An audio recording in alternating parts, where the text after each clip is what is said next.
Hello and welcome to another Royally Rich Lifestyle show with me, Ian Pelham Turner. And me, Helena Chard. It's full of news today. Let's roll the titles and let's start the show.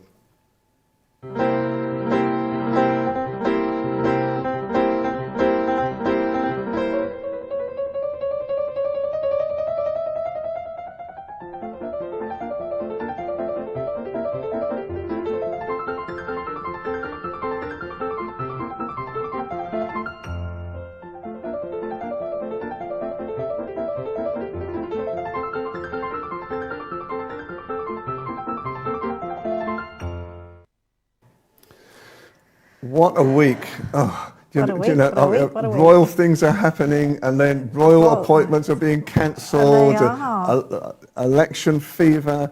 Absolutely. I mean, so we have the general election has been called for the 4th of July. So what a presidential date that is. Parliament dissolving May the 30th. But what's happened now is obviously the royal family are having to postpone events. And what's unusual about this is that we've never really been notified in the past.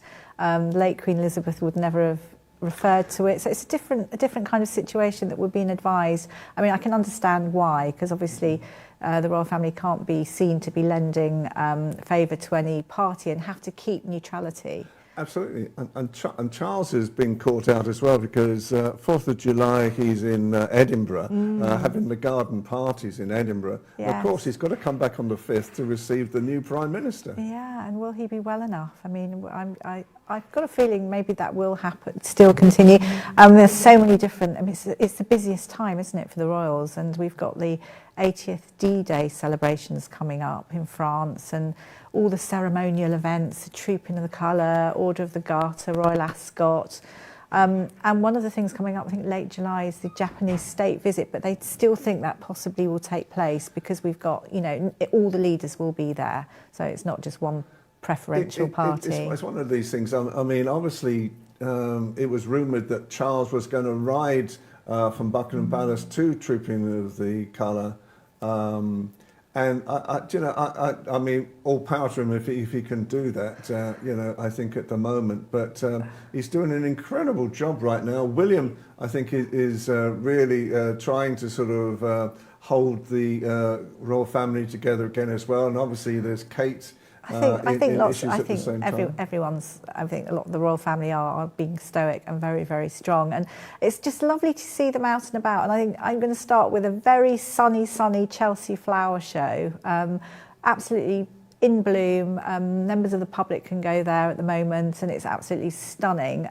We saw the King and Queen there on the VIP day, and obviously, as we know, King Charles is patron of Chelsea Flower Show. But really good fun because they saw lots of school children. There was Sullivan Primary School, and I think the King and Queen were invited to the I don't know what's it called, the No Adults Allowed, and they were given that special badge. But we also commemorate, obviously, because the Queen, this used to be one of her favourite things, and so I think we're showing an image of the Queen when she was visiting Chelsea Flower Show each year as well. And it was one of the things, because she was a great gardener, wasn't she? She loved doing gardening, I gather, at Windsor Castle. Used to go around with a trowel and deadhead flowers and all sorts of things. Well, just like King Charles, who loves his horticulture. So, yes, he was King of Compost on his badge, and Camilla was Queen of Bees. So they were having a chuckle there. And obviously there was the Bridgerton Garden, and obviously Queen Camilla has watched that. So all fun and games. But also the Princess of Wales was sadly missed. We saw her last year connecting with the children, as she does so well. So everyone's been thinking, you know, and wishing her well. But all equally as well, I mean, there's been lots of trolling going on, unfortunately. It's come back, this where is Kate situation, rearing their heads. I mean, but this just happens to so many people, doesn't it? Absolutely. And if you look at, I mean, you know, we go back to the video of her, you know, when she announced that she was suffering from the effects of cancer as well. Yeah. But and so, you know, I mean, you know, I think at the moment, let's be honest, both of us get asked questions all the time about what is happening to the gate. But she's doing well. No, but she's doing okay. If you listen to William, how he's talking, the fact that he's out and about. Yeah. I mean, that's obviously, that says that she's doing okay. And just to remember as well, we've been advised as well that she's so excited about this landmark report that's come out, prioritising early childhood for a happier, healthy society. And that's what she does. That's her lifelong passion. But this project, it's supposedly going to boost the economy by 45 billion a year. And it's the task force, which is to do with 8 of Britain's biggest businesses. And it's how to incorporate and encourage other businesses to have family-friendly, businesses. And that will really help the 1 to 5 year olds. So I mean, it's really admirable. So we're thinking about Princess of Wales, and she's there working behind the scenes, but obviously will not be seen until she's signed off by her doctors. Yes. And moving on, the portrait. So the Princess of Wales has a new portrait that's come out that we're going to see on the front of Tatler, I believe, in June, or is it July? I can't think now, but June or July. And this was it's a lovely artist who I don't know that much about, in fact. She's British-Zambian artist, Hannah Uzor, and the picture is of the Princess of Wales at her first banquet of the year. She's wearing a Jenny Packham dress, and she's got the lover's knot tiara on, and looks beautiful. But it's lots of people have sort of said that they're not too keen on it. It's a lot of controversy around it. I happen to believe I think it's quite beautiful. I think she looks quite elegant, and there's a strength. And the whole idea is it's supposed to honour her courage and dignity. I do happen to think it looks like Princess Mary of Denmark, but okay. There we go. It's a very creative time at the moment. But the weather is hitting everything at the moment. Rishi Sunak in Downing Street trying to announce the general election, and Prince William under a brolly. Absolutely, but that was at the beginning of the week. So, but what family unity we saw. So Prince William hosted his first garden party of the year, and his cousins joined him in support. So I'm really thrilled about that, because we've been talking about wanting the cousins to step up, and they always do. But we saw Princess Beatrice and Eugenie, Peter Phillips, and Zara and Mike Tyndall. And I have to say, Zara looked absolutely stunning. I think everyone looked very elegant, and that's where we're missing the Princess of Wales. But Zara in her wonderful outfit. So really good to see, and chatting, and all cups of tea, lots of sandwiches. Absolutely. And then finally, we've got the Prince's Trust. Yeah, so we saw the Prince's Trust Awards and TK Maxx and the Home Sense Awards. That was at Theatre Royal Drury Lane. Again, another very rainy day at the beginning of the week. They were celebrating the extraordinary achievements of young people that are supported by the Prince's Trust. So a really star-studded event, Anton Deck hosting. And just to remind ourselves that the Prince's Trust was set up in 1976 and helps young people 11 to 30 into education, training and jobs. And from there, King Charles hosted a fabulous reception the other day for them. Anyway, we have another person waiting to come on from America now. So we're going to just take a short break, and then we're going to bring on Dr. Jacqueline Kerbeck from USA Global TV. Stay tuned.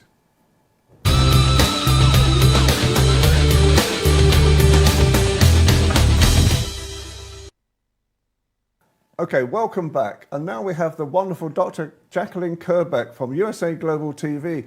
Jacqueline, good afternoon to you. I know it's good morning. Hey. Hello, hello. Yes, it is a beautiful morning here in sunny Florida in the US of A, where we're about to celebrate Memorial Day weekend. So thank you to all who have served and who are serving. Excellent, excellent. So Jacqueline, how is the royal family being perceived at the moment in America? Oh my goodness, every day it's something new, isn't it? I can't keep up with everything that's going on. Well, obviously, people are very concerned about the health situation and very concerned about the level of support that's being given to the royal family. So I think people are just holding them in their arms and holding their hands out and saying, how can we support you? Because everybody here loves the royal family. What's not to love? Gosh, that's lovely to hear. We're the same here, but we hear lots of different rumours coming from America about the royal family, and it's always very intriguing. Obviously, we've got our finger on the pulse, but also, Dr. Jacqueline, you do so much, which is wonderful, but we know that you are fabulous with your book, or should I say books, because you've written so many of them, and we know that something's coming out tomorrow. It would be lovely to hear a little bit about your books. Well, thank you. I appreciate that. Tomorrow will be my 17th book, and the book is called Lady Ella Joins the Gym. So I don't have it with me because it's not released yet, so even an author can't get a copy. But I do have the first book, which is the first in the series, The Amazing Adventures of Lady Ella, the Listening Mentor. And Lady Ella is a special ladybug, and she lives in Ladybugville. And she really works for Mother Earth and Father Universe. She travels across the world, and she just got back from the solar system, where she teaches creatures, animals, and creatures how to listen. And I'll just show you very quickly that every animal in the book represents a real person who took my course, The Power of Elevated Listening. There we have Diane Floyd Bayman, and she was Zell. And then also the books are all dedicated to my beautiful great niece, Ella. And there she is. And of course, now she's going to be 3 this year. So that's the next stage. After she comes back from the solar system, Mother Earth calls Lady Ella on her little leaf phone, and she says, why don't you take some time for self-care? And she joins the gym, and then she teaches animals there how to listen to their bodies and not to overexert themselves, and also how to get along and listen. And Jacqueline, how is USA Global TV getting on? You seem to be surprising us all the time with new innovations.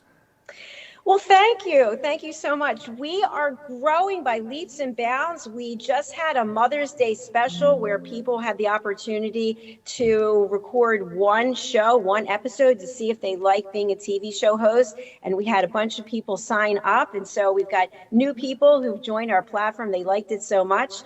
And we're also expanding, in addition to Roku Worldwide and E360 TV, Amazon Fire, Amazon Live. We're now on Zizzle TV. So keep watching, keep following, keep subscribing. We want to hear from you. We want you to join our platform and share your voice. Gosh. Excellent. And also, Jacqueline, because we're hearing more and more how people of a certain age especially are snacking on TV, not watching the traditional TV, but watching it on YouTube and all the platforms that you're on. Have you heard that more and more? I've definitely heard that, and a very wise friend who may or may not be sitting here today with me gave me the advice to tell me about where it is that people want to be able to consume. They want to be able to consume the news, their entertainment, anywhere they want, anytime they want, when they want. So we are on all the right places, all the right platforms, and we're going to continue to expand because we want to be where the people are watching. Jacqueline, can I bring you back to the royal family for a minute? I mean, how much do you think The Crown, the TV series The Crown on Netflix, how much has that influenced America? Do Americans believe that what they watched on The Crown was the truth? Thank you for the question. Actually, I've asked numerous people that over time, and I've watched the series myself, I think 3 times. And I think you get sucked in and you do believe that it's all true. And then when you take a step back, you say to yourself, wait a minute, I don't know about that. That seems like it's just made for television or for Netflix. But I do think that it gave some insights that people were really interested in learning more about, because we didn't know as much about Diana and about Charles and their relationship and what was really going on. And I think it gave some insights so that you could see a different perspective. So I think people really enjoyed the series, and I think that they did believe and do believe parts of it, but not all of it. Do you think that, because obviously Charles's infidelity in reality with Camilla, do you think that's affected his reign in America? Do women see him in a different way in America because of that? I would say no, because we have that here in the States with our leaders. It seems to be going on a regular basis. And I think what people realize is that we're all humans. and we all make choices. And at the moment, it seems like it's the choice, but really, who are we to sit in judgment of anyone else? Absolutely. Correct. That's interesting. And I love the fact that, in a way, the Crown has made everyone more interested, I think, in the royal family rather than a negative. Wouldn't you say? Absolutely. Yeah, Absolutely. it's great. I have seen so much information about the royal family in the last 2 years, I believe more than ever. People love the royal family, and it doesn't matter what generation you're in. I've asked some people this week in their 20s, and they're just as fascinated as people who are in the older generation. So I think that people want to learn more, but they want them to be happy. The royal family are people. They Absolutely. are humans. They want them to be happy. Oh, Excellent. So, Jacqueline, finally, how can people get in contact with you? I'm so easy to find because all you have to do is Google me. You can look up Dr. Jacqueline Kerbeck. You can go to our website, usaglobaltv.com. Subscribe to our YouTube channel, which is USA Global TV and Radio. Thank you. thank you. Bless Thank you you, so bless much, you. Dr. Jacqueline. It's always a joy having you with us. Well, And we'll- Thank we'll you. see you very soon. We'll see you again soon. Thank you so much for Bye. your time Thanks for today. having me. Bye now. Okay, so we're just going to take another very short break, and then we're going to bring on Philip Sykes from the British School of Excellence. Stay tuned.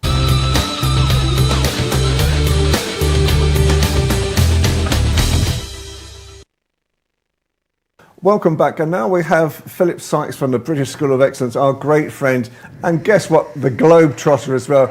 Okay, Philip, where are you today?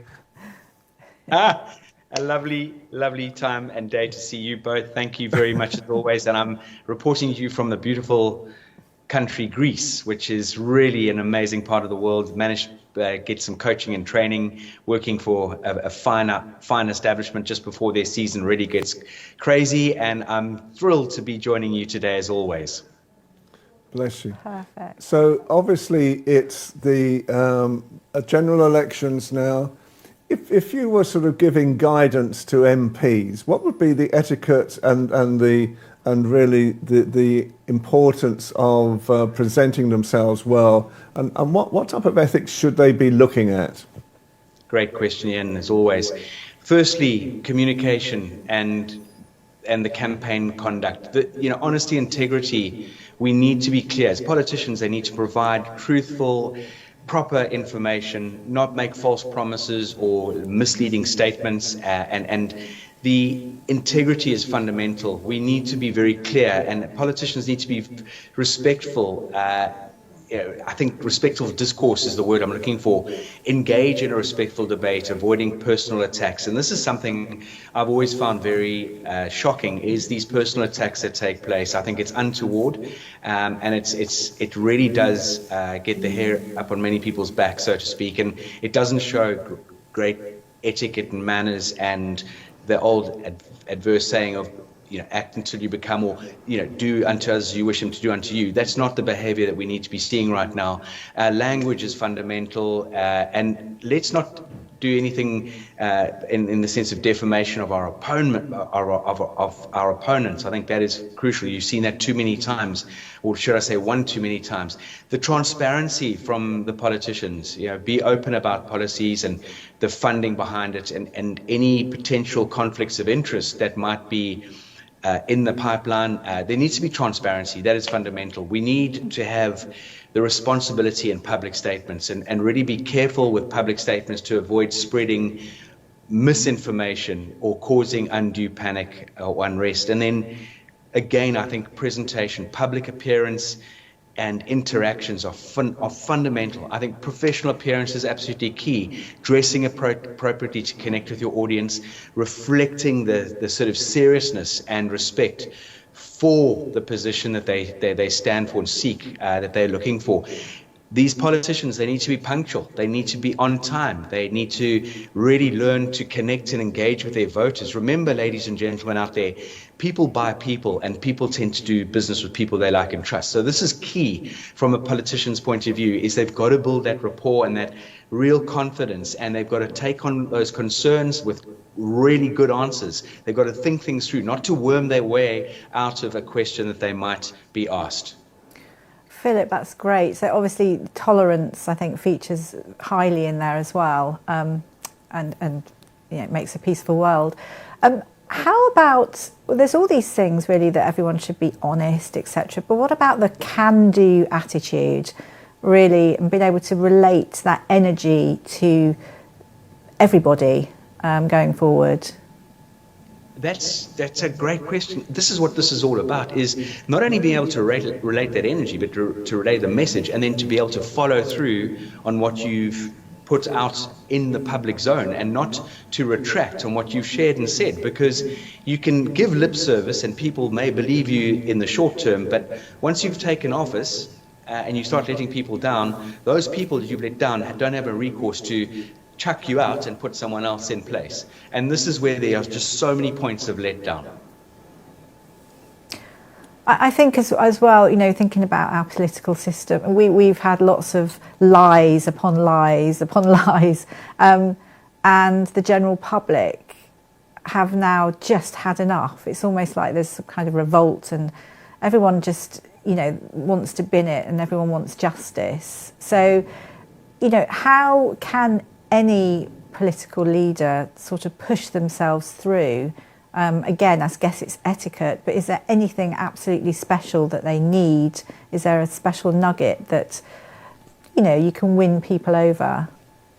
I think they need to be transparent, they need to be truthful, there needs to be a very strong sense of great authenticity, Helena and Ian. This is something that you can't for 1 second just paint over. The authenticity aspect of this has to be seen, it has to be, people must feel it. And for the politicians, as people say, well, that's a very political answer, or you've answered that like a politician. They say that because politicians have this incredible skill set, and I don't even like to use it call it a skill, but it is a skill that they've adopted of worming their way around from a direct question. They can't say yes or no. They blah, blah, blah, blah, blah, blah, blah, and they don't actually know how to answer a lot of this.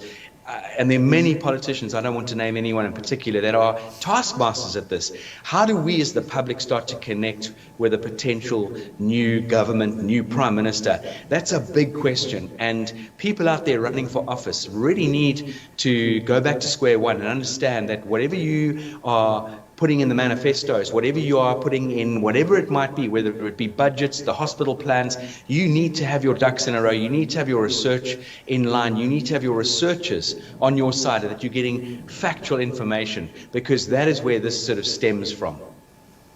And you're in Greece at the moment, Philip. So do people in Greece look at what's happening in Britain right now? Partly with the politics, but also obviously they have the Greek royal family as well. Is there an interest, do you find, with the British royal family in Greece?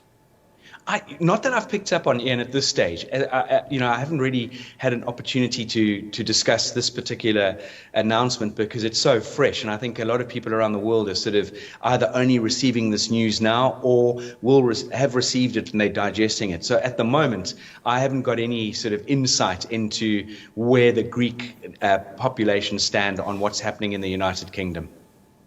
And also, just one thing that I'm thinking finally, what would you say to people here in the UK who sort of think, I don't know if I can be bothered to vote. I don't think I can, enter into it all. What would be your words of wisdom? I would like everyone to vote, but vote with the right head or not. Don't vote with your heart. Look at the facts. Look at what people are sharing and saying. There's a lot of lip service out there, and the lip service, put it this way, we wouldn't have left the EU, and I know that's a controversial sort of statement, but we would never have left the EU if people had have woken up and really, really listened. In other words, listen to understand, not to just take a wild reaction or a wild stab at who we should vote for, how we should vote. Think about getting your ducks in a row, because this is not going to affect us in the next immediate year, but think about the couple of years ahead of us, because this could have a dramatic effect on all our lives, and especially the up and coming youngsters in this world. Some of us in the game of golf are on the back nine. Some, Ian, you might be paying, I don't know what particular hole you're teeing off, but, we've all got age on our side. And for the youngsters in this world, we really need to be thoughtful. And there was no thought that went into sort of leaving the EU. I truly believe that, having been involved in discussions with people in pretty high places on the aftermath and that knee-jerk sort of reaction to the whole thing. Bless you, Philip. And so finally, again, how can people get in contact with you? Certainly. Please look at our website, www.The School of Excellence, formerly the British School of Etiquette. If you dial any of those into your Google or your search engine, you will come up with our website. And please feel free to reach out to us at hello@thebritishschoolofexcellence.com. Thank you so much. And have a great time in Greece. You Take too, care. and I look forward to seeing you next week. Excellent. Thank you. Thank you. Bye now. A wonderful weekend. Bye-bye. Thank you. Bye. you. Now. Well, that was another very good show. Wasn't it? Lots of food for thought again, I Gosh, think. And I I think, with all the news that's going on right now, we're going to be very, very busy. Yeah, we are very, very busy. Over the next few weeks. I think it's going to be incredible. But as you know, time is rushing on at the moment as well. So again, I'd like to thank Helena Chard from ARB UK TV and Dr. Jacqueline Kerbeck from USA Global TV, and obviously Philip Sykes from the British School of Excellence at the same time. Three great people who are really helping us to produce the Royally Rich Lifestyle Show out each week. Yeah, good stuff, isn't it? It is. So- So from me, Ian Pelham Turner, And from me, Helena Chard. stay tuned, stay happy, and we will see you again next week. Bye for now.